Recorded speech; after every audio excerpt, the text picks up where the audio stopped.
네, 분할 녹화가 돼버렸습니다. 이게 중지 버튼 눌렀다가 다시 중지 버튼을 눌러야 스타트인데 아, 그 멈춤 버튼을 눌러버렸어 지금. 아, 주야. 두 개를 올리는 거 불편한데 하나로 올리는 게 편한데.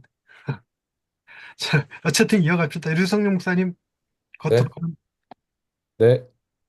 겉으로는 서로를 기뻐하는 것처럼 보이지만 그 이면에는 자기중심성으로 가득 찬 공동체를 경험한 적이 있을 것이다. 그들은 자신이 다른 사람들에게 어떤 인상을 남길지 걱정하며 자신의 필요에 집중한다. 관심을 갈구하며 다른 사람들과의 비교로 인해 불안하거나 불안해하거나 자기의로 가득 차 있다. 다양한 자기중심성은 다른 사람에 대한 사랑의 부족으로 나타난다. 우리는 종이 되기보다 소비자가 된다.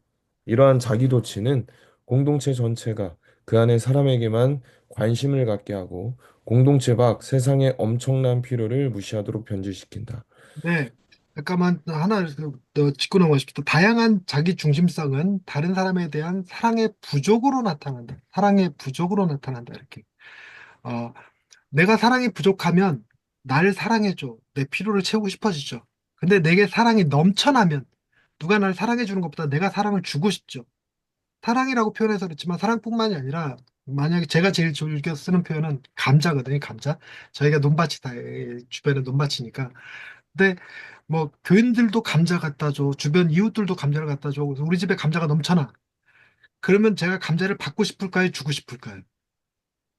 주고 좀, 싶 주고 싶을까? 막 이번 목사님한테 제발 감자 좀 가져가라고. 나 너무 미치겠다고 감자 좀.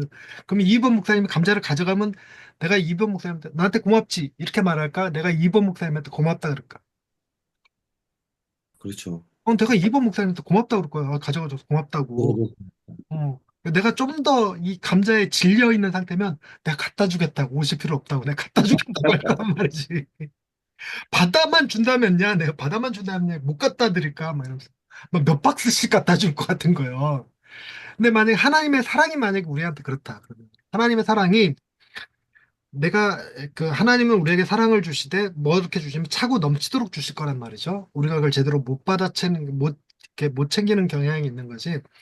근데 우리가 하나님께 사랑이 충만히 내게 채워지지 않으면 우린 그 나머지를 하나님 아닌 다른 것에서 채우려고 해. 이게 자기 중심성이 되는 거죠. 그러니까 우리가 이 자기 중심성을 극복해서 겸손한 사람이 되려면 하나님이 나를 어떻게 사랑하시는지를 더 깊이 깨닫는 수밖에 없는 거예요.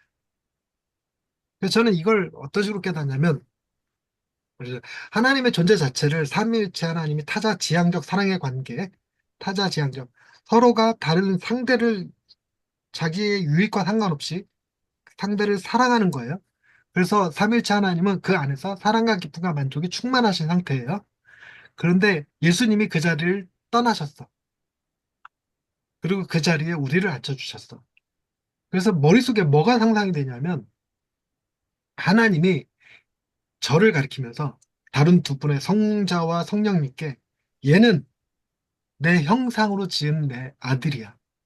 라고 우기고 예수님은 뭔 소리십니까?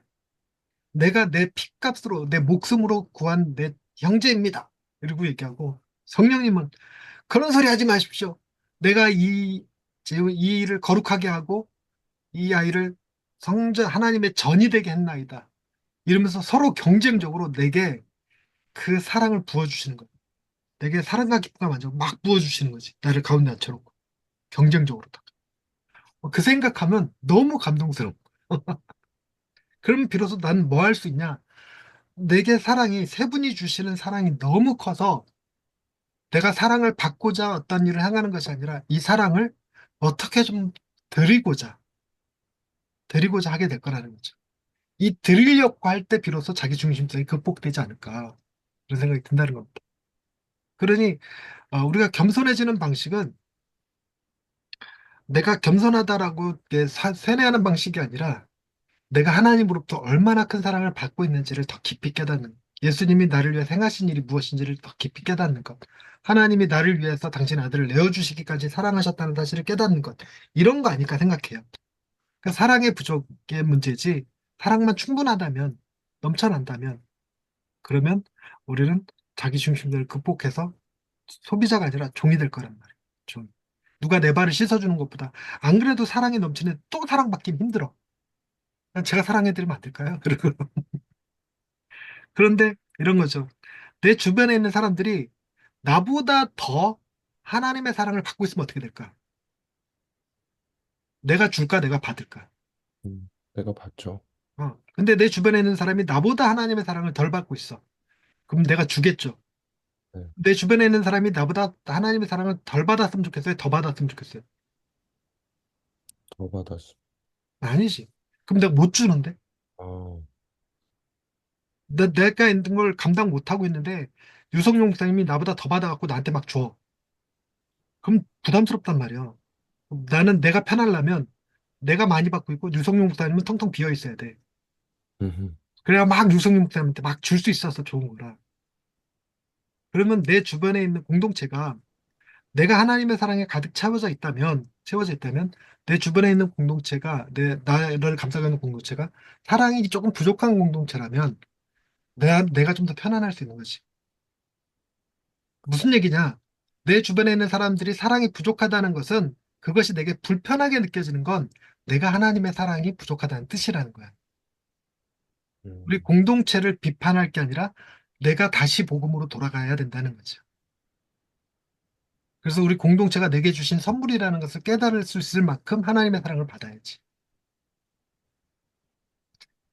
자, 이 정도 하고 계속 읽어주시겠어요? 윤 목사님? 네. 우리의 소비자적인 모습은 믿음의 부족에서 비롯된다.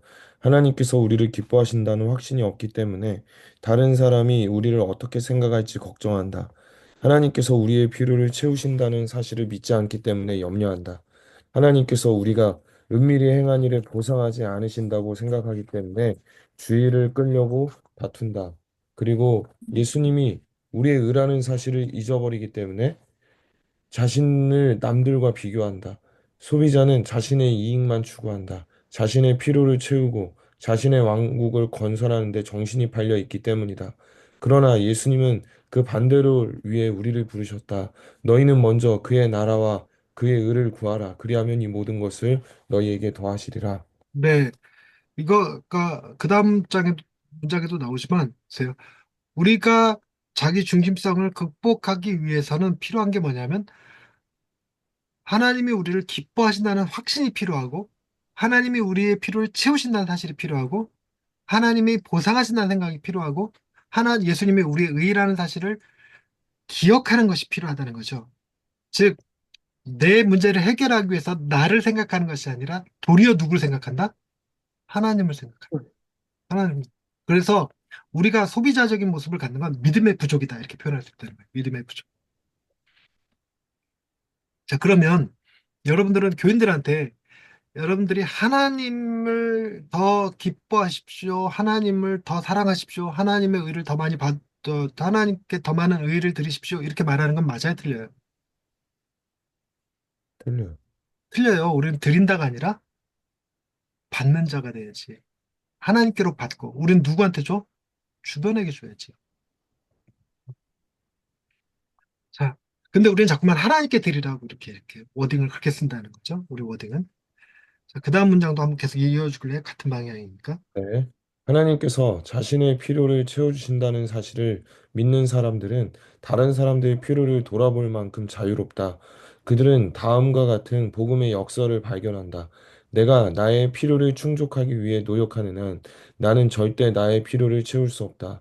그러나 내가 다른 사람들의 필요를 채워주고 나 자신을 위해서가 아니라 그들을 위해 살기 시작한다면 하나님께서 때에 따라 나의 필요를 돌보실 것이다. 네, 근데 이 마지막 워딩이 이게 맞아요? 난 선호 관계가 잘못됐다고 느껴지는데 번역을 제대로 한 거 맞을까? 이런 생각이 들거든.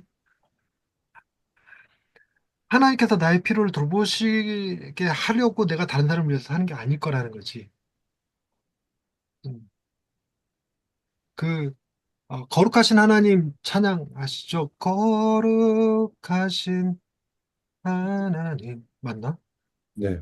예, 맞아요. 찬양합니다. 갓 후렴부에 내가 약할 때 강함 주고 이거 번역이 잘못됐다대? 정확한 직역은 뭐냐면 음. 내가 약할 때 주님은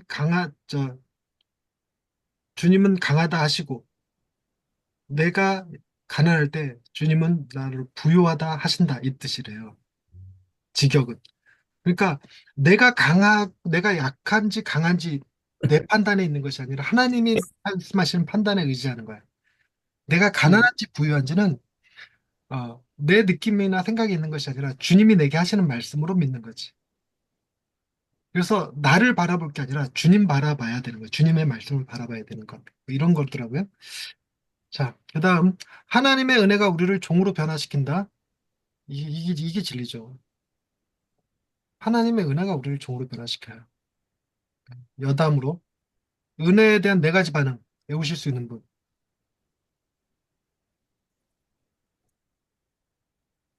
감사, 감동, 감격, 그다음 마지막 하나 맞춰주세요. 내 얘기 안 했나? 반응 보니까 이번 목사님도 반응이 없으신 거 보니까 얘기 이 팀선 안 한 모양. 아니 이거 듣긴 들어본. 하셨어요. 했었어요? 응. 네네. 그래서 이게 블루오션이야. 나도 소스가 많지 않은데 이렇게 다시 써먹을 수 있는 기회를 주시니까 회개. 마지막 반응은 회개. 감사, 감격, 감동, 회개. 네. 근데 우리는 이 감동, 감격까지도 가지도 못해. 우리는 감사 수준으로다가 은혜를 전하는 거죠. 감사 수준. 감사 수준은 뭐냐면 내가 기대한 것만큼 받는 거예요. 내가 기도한 만큼 받는 거. 이게 감사. 감동은 내가 기도하고 기대했던 것보다 좀 더 받는 거. 그리고 감격은 어마어마하게 받는 거. 근데 회개는 그 상상을 초월할 때, 깜짝 놀랄 때, 상상을 초월할 때 회개하게 된다. 하나님이 우리에게 은혜를 주실 땐 그 회개의 은혜가 임해야지만 비로소 우리가 종으로 변화되죠. 만약에 우리가 감사, 감동, 감격 수준으로 받으면 교만해져요. 내가 이렇게 기도하니까 하나님이 이렇게 응답하셨다. 이렇게 기도하면 된다. 이렇게 섬기면 된다. 그게 대표적인 얘기가 간증할 때 11조 열심히 드리면 된다. 이런 거. 이게 섬기라는 요구 때문이 아니라 기쁘게 권리를 내려놓고 하나님과 다른 사람들을 섬기려고 노력한다. 이는 겸손한 마음에서 시작된다. 이 겸손한 마음은 우리가 예수님을 바라보며 복음이 우리 삶에 미치는 영향을 더 깊이 이해할 때 얻을 수 있다. 이게 이 워딩이 좋은데 앞에 워딩들은 살짝 번역 이상한 거 아닌가 이런 느낌이 드는 거예요. 음. 바울은 빌립보서 2장에서 그 방법을 보여준다. 바울은 자기보다 남을 낮게 여기라고 권면한 직후에 이렇게 말한다. 너희 안에 이 마음을 품으라. 곧 그리스도 예수의 마음이니 그는 근본 하나님의 본체신 하나님과 동등됨을 취할 것으로 여기지 아니하시고 오히려 자기를 비워 종의 형체를 가지사 사람들과 같이 되셨고. 자, 어, 하나님과 예수님은 동일 본질이다, 유사 본질이다. 동일. 동일 동일 본질. 본질이 있어요. 자, 존재에 있어서 동일 본질, 지혜에 있어서 동일 본질. 자, 서열은 서열이 동일한 거죠. 동일하죠. 근데 이 서열에서 헷갈린 거예요. 하나님이 명령권자, 예수님께서 또 수동적으로 듣는 자다 보니까 명령권자가 서열이 높은 줄 알아요. 근데 우리의 가치가 그거는 우리의 가치. 우리의 가치에서는 말하는 자가 높은 자고 듣는 자가 낮은 자지만 그건 예수님과 하나님 사이에서 보면 같은 거예요. 본체신 거예요. 유사본질. 유사본질이래. 동일본질이라는 거죠. 근데 동일본질, 유사본질의 논쟁에서 이런 게 있습니다. 고난이라는 문제에 있어서 누가 가장 큰 고난을 받았는가? 예수님, 성령님, 하나님. 누굴 것 같으세요? 아버지가. 아버지일까, 아들일까? 아버지일까, 아들일까, 성령님일까? 일단 대부분 성령님 제외시키더라고. 아들을 준 게 클까, 십자가에서 죽은 예수님이 클까, 보통은.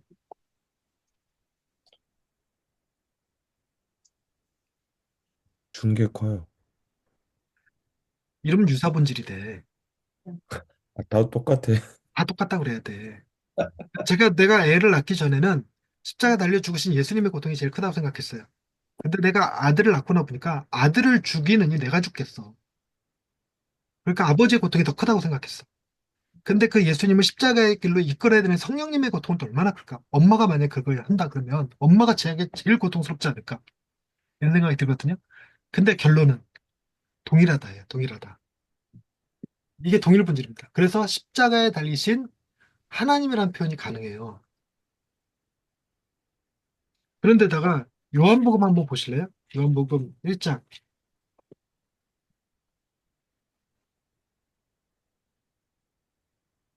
18절 말씀.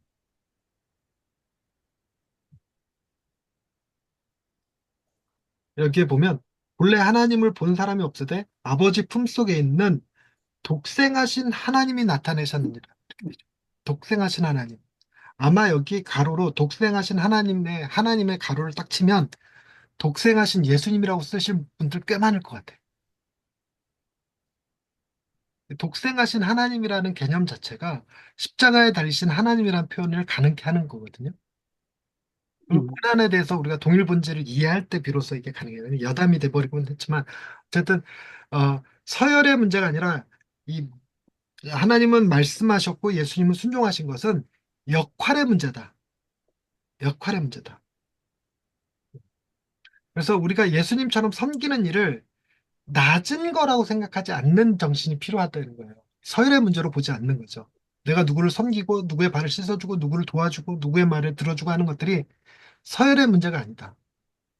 라는 거예요. 역할의 문제지.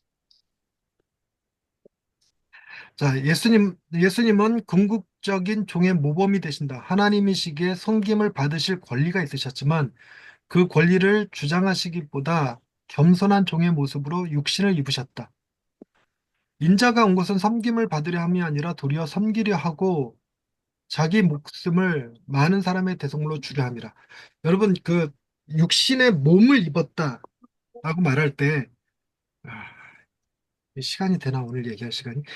그 사람이 죽는 건 뭐 때문에 죽어요? 사람 죽음의 이유.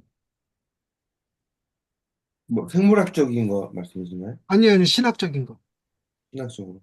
저예요. 죄로. 죄 때문에. 그러니까 칼로 찔렀다고 해서 죽는 게 아니고 늙었다고 죽는 게 아니고 죽는 건 죄 때문에 죽는다는 거예요. 그러면 예수님이 십자가에 달려서 옆구리에 창으로 찔러도 죽으면 돼요, 안 돼요? 문제죠. 안 되죠. 근데 예수님은 죄가 있나요, 없나요? 없으신 분. 없으시죠. 어.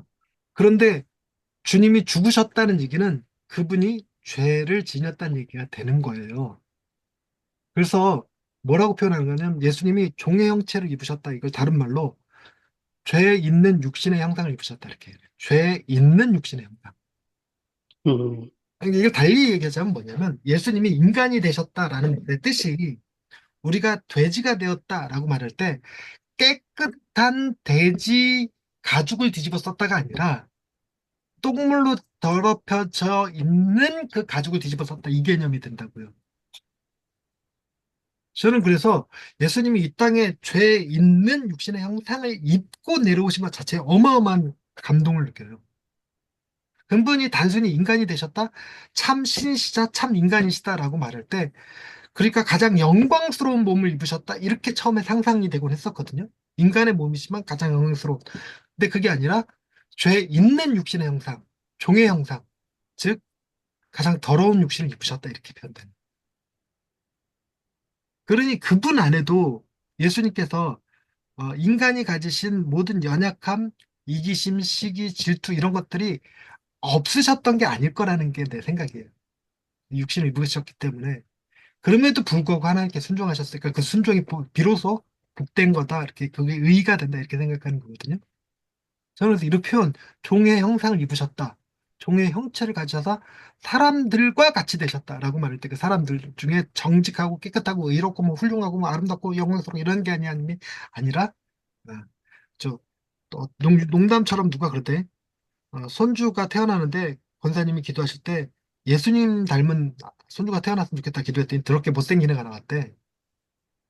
그랬더니 어떻게 이럴 수가 있냐고 예수님 닮은 사람. 그 권사님 머릿속에 예수님은 누구의 모습이었냐면 영화에 등장하는 예수 역할을 맡으신 백인 배우들. 그랬던 거예요. 근데 예수님의 외모에 대해서 성경에 표현하고 있는 건 딱 한마디밖에 없는 거 아세요? 예수님의 외모에 대해서 평가하는 표현? 흠모할 만한 것이 없는 얼굴. 흠모할 만한 것이 없는 모습. 그러니까 못생기셨다는 거지. 그러니까 뭐랄까 여기서 단도직입적으로 우리 중에서 가장 예수님과 제일 닮은 사람이 누굴까요? 경쟁이 심할 것 같긴 한데 일단 아, 유성룡 목사님, 김영준 목사님은 제외야. 아마도 제 생각에 이번 목사님, 이승훈 목사님, 백인범 목사님 저 이렇게 넷이 합하전 되지 않을까 이런 생각이 들어요. 이승훈 목사님 어떠세요? 이승훈 목사님 예수님 닮은 외모인가요? 저는 전혀 안 닮았다고 생각합니다, 목사님. 저는 전혀, 아, 교회에서도 저는 제가 스스로 잘생겼다고 막 여러 번 얘기했더니 자존감 좋다고 성도님들이. 저도 맨날 저 잘생겼다고 그래요. 잘생겼다고 말하는 근거는 하나님의 작품에 대해서 잘생겼다 표현에 다른 말은 신성모독처럼 느껴서 하나님 만드셨는데 어쨌든 잘생겼다고 표현해야지 이렇게 생각을 하는데 근데 이런 거죠. 예, 이승훈 목사님 같은 분 보면 이 거울 안 보시나? 이런 얘기 하는 거지. 저는 거울 보면 볼수록 잘생겼다고 생각하니까. 이승훈 목사님 그 애기들한테 이렇게 하면 애들이 울어요? 웃어요? 저는 애들이 되게 좋아하는 편이죠. 그래요. 저는 애들, 그러니까 우리 집 애들 말고 남의 집 애들 그때 가서 이렇게 하면 애들이 막 질려. 겁에 질려. 막 울어. 예. 우스갯소리 여담이긴 한데 신학대학원 때 저희 그 대학교 2학년 때인가 그 어느 사모님이 4살, 5살짜리 여자아이 데리고 학교로 오셨어요. 그랬는데 우리 다 전부 다 주일학교 전도사 하고 있을 때였는데 우리끼리 시합을 했어. 저 아이한테 가장 먼저 뽀뽀를 받아내는 사람에게 2,000원씩 주기. 그런데 셋이서 했는데 둘은 실패했는데 저는 가자마자 5초 안에 뽀뽀를 받아냈어. 어떻게 했냐면 1,000원을 주면서 뽀뽀 그랬더니 뽀뽀 촉하더라고. 나 1,000원 주고 4,000원 벌었어. 네, 웃자고 한 번, 그래요. 네. 음. 그래서 계속 이어서 가겠습니다. 아, 예수님은 우리를 친히 섬기셔서 우리가 그분의 은혜를 경험하게 하신다. 그렇죠? 이게 은혜를 우리가 받는 게 아니고 그분이 우리로 경험하게 하시는 거죠. 경험하게 하신다. 이런 워딩이 저는 그렇게 좋아. 어, 경험해야 됩니다. 이런 워딩이 불편해. 그래서 은혜는 이 워딩 해보실래요? 은혜는 받는 것이 아니라 소유하는 것이다. 아니에요. 제가 늘 썼던 말. 은혜는 받는 것이 아니라 발견. 그렇지. 발견하는 것이다. 예. 발견하는 것이다. 하나님이 우리에게 은혜를 이미 주셨어요. 그분은 우리를 경험하게 하시는 거 우리가 발견하지 못한 것뿐이지. 그래서 우리 은혜 받았다라고 말할 때 그 표현들 들어보면 과거에 이미 주어진 은혜를 그때서야 깨달았다 뜻이 돼요. 음. 그러나 때로 우리는 하나님께서 우리를 섬기신다는 사실을 불편해한다. 이게 진짜 불편하지. 그 대신 이기적이고 역설적이게도 하나님을 섬겨서 그 대가로 원하는 것을 요구하고 싶어 해요. 이게 더 우리에게 신뢰감을 줘. 내가 무엇을 했으니까 주시겠지, 이런 거. 그래서 우리는 딜을 해, 딜. 설마 안산동산교회 교인이 이거 보진 않겠지? 안산동산교회 성함이 어떻게 되셨지? 김인중. 김인중 목사님이 그랬다는 거예요. 연초에 11조 해봐라. 만약에 연말에 여러분이 은혜를 못 받았다? 환불해드리겠다 그랬다는 거예요. 그렇다고 11조 꼭 한다는 거지, 교인이. 그걸 이제 그 안산동생 그 교인이 와서 우리한테 간증하듯이 그 얘기를 한 거예요. 너무 좋다고 막 이랬는데 우리 아내가 듣자마자 아니 어디서 하나님한테 딜을 쳐 그랬더니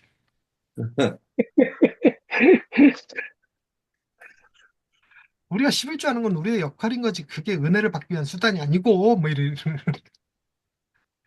자, 우리가 하나님께 X를 행했기 때문에 하나님께서는 Y를 해주셔야 되는 여긴다. 이거 완전히 도둑놈 신부인 거 알아요? 우리가 음, 하나님께 드리고 몇 배 받기를 원하는 줄 아십니까? 최소가 30배 받기를 원해요. 30배. 최대는 몇 배 받기를 원하는 줄 아세요? 100배. 100배. 어느 목사님이 식사를 대접해 주셨는데 7천 원짜리 이제 그 가성비 높은 칼국수일 때 진짜 맛집이었어. 그래서 거기를 우리를 데려가 먹이고 싶어 하셨어. 그래서 이제 다른 목사님이 이제 그 축복 기도를 해주셨어요. 식사 기도를 하시면서 하나님 갑절의 은혜로 갚아주시길 바랍니다. 이러고 기도하신 거예요. 그랬더니 기도 끝나고 7천 원짜리 갑절이라 봐야 14,000원밖에 더 되냐고. 왜 100배로 갚아달라는 말을 못하고 갑절이 뭐냐고 이렇게. 아, 우리 어머니가 좋아했던 표현은 하나님은 외상이 없으시다. 딱 기복주의 신앙이셨는데. 그래서 우리가 예수님을 섬길 때 섬김을 받아들일 때, 예수님의 섬김을 받을 때, 즉 우리가 그분께 갚기를 고집하지 않고 그분의 은혜를 받아들일 때 우리는 겸손해진다. 정말로 그래요. 갚기를 고집하지 말아야 돼요. 은혜를 모르면 짐승이야. 아니, 감사를 모르면 짐승이야. 이런 표현도 자꾸 쓰시는데 아니라고. 우리가 하나님께 받은 은혜는 갚으라고 주는 게 아니에요. 그래서 은혜를 받았으면 받은 자답게 이런 표현도 틀린 면이라고. 그 은혜를 깎아먹는 행동이에요. 은혜는 조건도, 그다음에 무조건, 무자격, 그다음에 무대가예요. 그래야 은혜지. 우리에게 대가를 요구하는 은혜는 은혜가 아니라 뇌물이 됩니다. 뇌물. 근데 우리가 갚는다 생각하면 여러분 그거 보세요. 내가 은혜를 받았으니까 갚아야지. 이게 겸손할 것 같죠? 안 그렇다고. 갚으려고 하지 않을 때, 갚기를 고집하지 않을 때 겸손해지는 거예요. 그러니까 우리 은혜를 받았으면 헌금 많이 나올 거라고 기대하는데 그 자체가 우리가 은혜를 잘못 알고 있다는 거지.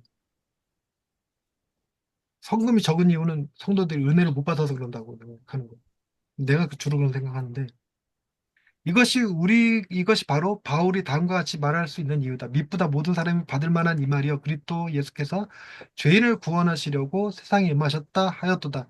죄인 중에 내가 괴순이라. 이 말 보세요. 죄인을 구원하시려고 오셨으면 죄인 중에 괴수가 돼야 자기가 구원을 받겠지. 음, 음. 그러나 내가 긍휼을 입은 까닭은 예수 그리스도께서 내게 먼저 일체 오래 참으심을 보이사 후에 주를 믿어 영생 얻는 자들에게 본이 되게 하려 하십니다. 여러분 그 예수님을 시장의 언어로 표현할 때 시장 이미지 어, 내가 이 모임에서 얘기했는지 좀 어서 때 했으면 했다고 얘기해줘요. 한 사람은 500만 원짜리 노예고 한 사람은 50만 원짜리 노예야. 그러면 500만 원짜리 노예랑 50만 원짜리 노예 중 누가 더 똑똑할까? 여기서 안 했구나. 말해 주실래요? 500만 원짜리 노예랑 노예 시장에서 500만 원짜리 노예랑 50만 원짜리 노예가 있으면 어느 노예가 더 똑똑한 노예일까? 500만 원짜리. 500만 원짜리. 어느 노예가 좀 더 건강할까? 500만 원짜리도. 어느 놈이 좀 더 능력이 좋을까? 500만 원짜리 노예가. 근데 예수님이 지불해야 될 값은 500만 원이라고. 음, 그러니까 내가 얼마나 지혜롭냐 똑똑하냐 이게 아니라 주님이 나를 위해서 치르셔야 될 희생이 그러니까 사람들 입장에서 보면 내가 죄인들 중에서 그나마 괜찮은 죄인이야. 난 500만 원짜리 죄인이야. 라고 말하지만 우리를 죄값을 치러주실 주님의 입장에서 우리를 노예값을 대속 속죄 속전을 지불해 주실 주님의 입장에선 내가 죄인 중에 괴수인 거예요. 죄인 중에 괴수가 무능하다 무식하다 이 얘기가 아니라고. 자, 그다음 예수님은 우리를 이기적인 소비자에서 신실한 종으로 변화시키셨다. 이 워딩 하나 브라보 박수 박수. 성경 공부 교재 중에 이런 워딩 쓰는 교재 없어요 거의. 그죠? 이기적인 소비자야 우리는. 근데 우리가 신실한 종이 되는 건 주님이 행하시는 일이야. 주님이 변화시킨다는 거예요. 주님. 우리가 신실한 종이 되어야 합니다. 다른 교재들은 다 그렇게 신실한 종이 되어야 된다 이런 식으로 쓰여 있는 거라. 신실한 종이 되려면 뭐 이러면서 이제 이렇게 쓰는 거지. 복음을 통해 우리는 자발적으로 그리스도의 종이 되었다. 그분이 우리에게 자유를 주셨지만 예수님에 대한 존경과 감사로 인해 기꺼이 종이 된 것이다. 사람이 마땅히 우리를 그리스도의 일뿐이요 하나님의 비밀을 맡은 자로 여길지어다. 그리스도의 종으로서 우리는 하나님의 영광을 위해 다른 사람을 섬겨야 한다. 우리는 우리를 전파하는 것이 아니라 오직 그리스도 예수의 주 되신 것과 또 예수를 위하여 우리가 너희의 종된 것을 전파함이라. 여러분, 이 개념을 이해하기 위해서 어, 이번 목사님이 종이에요. 음. 근데 종이 된 이유가 그것이 악한 사람들이 주변에 많아서 그들이 힘으로 무력으로 자신들의 이득을 얻기 위하여 종 삼은 거예요. 흑인들을 종으로 만들 때 그렇게 쓰잖아요. 노예로 만들 때. 잡아다 그냥 팔아버리는 거니까. 그런데 이번 목사님을 예수님께서 500만 원 주고 자유롭게 해줬어요. 그러면 한 1년쯤 지나면 무슨 일이 벌어지냐면 다시 노예시장에 500만 원짜리 표창 달고 노예시장에 서 있다. 예, 기웃거리죠. 응. 기웃거리는 게 아니라 또 잡혀와. 어, 또 잡혀와. 주변에 악한 사람들이 많다면 또 네네. 잡혀와. 근데 악한 사람 때문이 아니라 본인의 낭비벽, 도벽 이런 것들 때문에 그 형벌 받아서 노예가 된 사람, 네네. 아니면 돈을 못 갚아서 노예가 된 사람, 이런 사람을 예수님이 500만 원 주고 자유롭게 해줬어. 그러면 1년 뒤에 이번 목사님은 어디에 있을 것 같냐면 다시 또 도박하고 탕진하다가 또 노예시장에 500만 원 명찰 들고 입찰표 들고 서게 돼요. 그러니 이번 목사님을 진짜 자유롭게 해주려면 어떻게 해야 되냐면 예.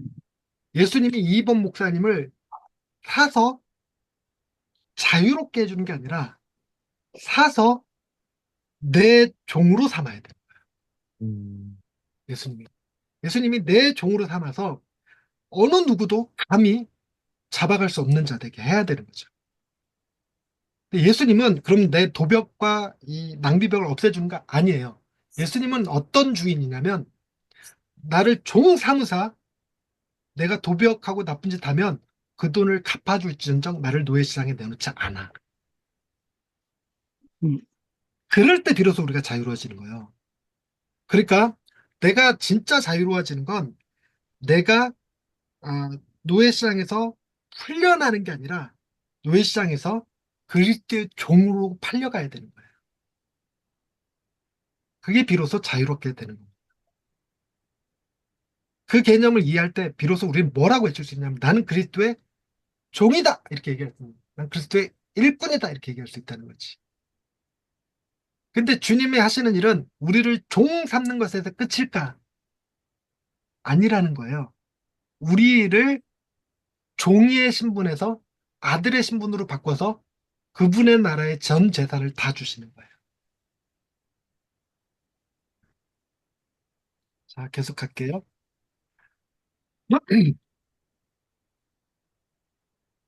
뭐죠, 그다음에 이 사실이 우리의 마음을 관통할 때 제가 말씀드렸던 것 느낌이 오시죠? 그리스도의 종 됐다는 사실, 마음을 관통할 때 우리는 그저 서로를 축복할 뿐 아니라 우리 외부의 세상을 축복하고 싶은 열정이 생긴다. 내 주인을 자랑하는 거지. 내 주인을. 내가 자유로운 자 됐다는 걸 자랑하는 게 아니라 나를 지키시는 주인, 내 잘못을 책임져 주시는 주인, 내게 책임을 물으시는 것이 아니라 내게 내 잘못에 대한 책임을 져주시는 주인을 자랑하는 거지. 우리가 마음에서부터 겸손하려면 아는 것 이상이 필요하다. 그리스도 안에서 주어진 하나님의 은혜가 우리 마음 깊숙이 내려올 때 우리는 변화될 수 있다. 우리는 비로소 그분의 종됨, 그분 안에서 종으로 살아갈 때 비로소 겸손해질 수 있어요. 그분이 내게 끝까지 참으시고 끝까지 은혜를 거두지 아니하실 때 우리는 우리의 은혜에 저항하는 자신의 모습, 은혜에 저항하는 자신의 모습. 은혜를 어떻게 받아? 내가 한 게 없는데 그만한 거야. 제일 심한 거. 하나님은 나를 용서하셨을지 몰라도 나는 내가 용서가 안 돼. 진짜 그만한 말이라. 즉 예수님의 섬김을 꺼린다는 사실을 인정해야 된다. 인정해야 돼 진짜. 우리는 이런 저항을 그만두고 예수님께서 우리의 간절한 필요를 채우실 수 있도록 허용해야 한다. 우리는 우리의 결핍을 온전히 느낄 수 있어야만 되고 그 결핍은 오로지 예수님만이 주실 수 있다는 사실을 인정할 때 비로소 겸손해질 수 있어요. 또한 우리 마음이 부드러워지고 변화될 수 있도록 예수님의 은혜로운 겸손을 숙고해야 한다. 예수님께서 겸손하심으로 우리에게 다가오셨잖아요. 그러면 우리는 공동체 내 다른 사람들뿐 아니라 공동체를 넘어 아직 예수님을 알지 못하는 사람들을 섬기게 될 것이다. 섬겨야 된다가 아니라 이렇게 함으로써 기쁨 가운데 주님을 섬기며 점점 더 기쁘고 이타적으로 변화하는 자신을 발견하게 될 것이다. 변화되어야 된다가 아니라 성령이 너희에게 임하시면 너희가 권능을 받고 온 예루살렘과 유대와 땅끝까지 이르러 내 증인이 되리라. 되리라. 주님이 그렇게 하실 거예요. 되어야 한다. 되라가 아니라 이런 은혜. 여러분 증인으로 사셔야 됩니다. 이런 잘못된 설교라고. 하나님께서 여러분을 증인으로 삼으실 것입니다. 이게 맞는 소리고요. 자, 오만과 편견. 오만한 교만. 여기 한번 이송 목사님 읽어주시겠어요? 오만과 편견. 우리는 보통 교만을 오만함이나 거만함으로 여긴다. 그러나 교만의 본질은 자기 중심성이며 이는 오만함처럼 공격적으로 나타나거나 두려움처럼 방어적으로 나타날 수 있다. 아래의 두 가지 목록은 오만한 교만과 두려운 교만의 특징을 보여준다. 당신의 삶에서 가장 자주 나타나는 특성들에 표시하라. 참고 이것은 두 목록 중 하나를 고르는 활동이 아니다. 대부분의 이들은 두 목록의 경향을 모두 가지고 있을 것이다. 오만한 교만의 특징. 그걸 다 읽을 건 아니고, 요거는 이제 굳이 다 읽을 필요는 없지만, 자, 이걸 하는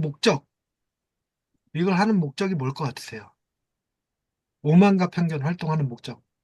교만은 두 종류가 있다. 오만한 교만, 두려운 교만이 있다. 그리고 체크를 해보는 거야. 이 중에 내가 뭐가 해당되나. 이걸 하는 목적이 뭘까? 내가 교만하다는 것을 그렇지. 넌 교만해. 네가 착각하고 있는 거지. 넌 두려운 교만을 갖고 있는 거야. 이렇게. 겸손은 우리가 교만하다는 사실을 인정하는 거예요. 진짜 겸손해졌을 때도 우리는 교만하다고 인정하는 거예요. 교만하다는 거. 그래서 우리에게는 이런 오만한 교만, 두려운 교만 다 있어요. 어쨌든 이게 강하고 저게 강하지만 이 교만함을 없애기 위해선 뭐냐면 내 자신을 들여다보는 방식, 나를 훈련시키는 방식, 나를 치는 방식으로는 안 되고 나를 위해서 행하신 하나님의 일을 생각하는 방식밖에 없어요, 답이. 그게 뭐밖에 없다? 복음밖에 없다. 복음밖에. 복음은 권면이 아닙니다. 그래서 복음밖에 없다. 그러니까 복음이 얘기하는 걸 지켜야 된다. 이렇게 하는 게 아니라 그 소식을 듣는 거예요. 소식. 주님이 우리 위해서 무슨 일을 행하셨는지. 음. 자, 이 정도에서 오늘 이렇게 마칠 것입니다. 아, 우린 교인들한테 그러니 여러분 겸손해야 됩니다가 아니라 우린 다 교만한 자들입니다. 라는 사실을 깨닫게 함으로써 마지막에 회개하는 거예요. 주님, 제가 교만했습니다. 제가 교만합니다. 나를 용서해 주옵소서. 뭐 이렇게 기도하게 만드는 거죠. 그렇게 하는 것이 우리가 겸손한 공동체가 되는 방식이에요. 그러니까 겸손한 공동체는 겸손을 건드려서 되는 문제가 아니고 우리의 교만을 건드리고 주님의 겸손하심을 보여주는 거지. 네, 그런 방식이라는 것입니다. 여기까지 하겠습니다. 수고하셨습니다. 이승우 목사님 남으세요.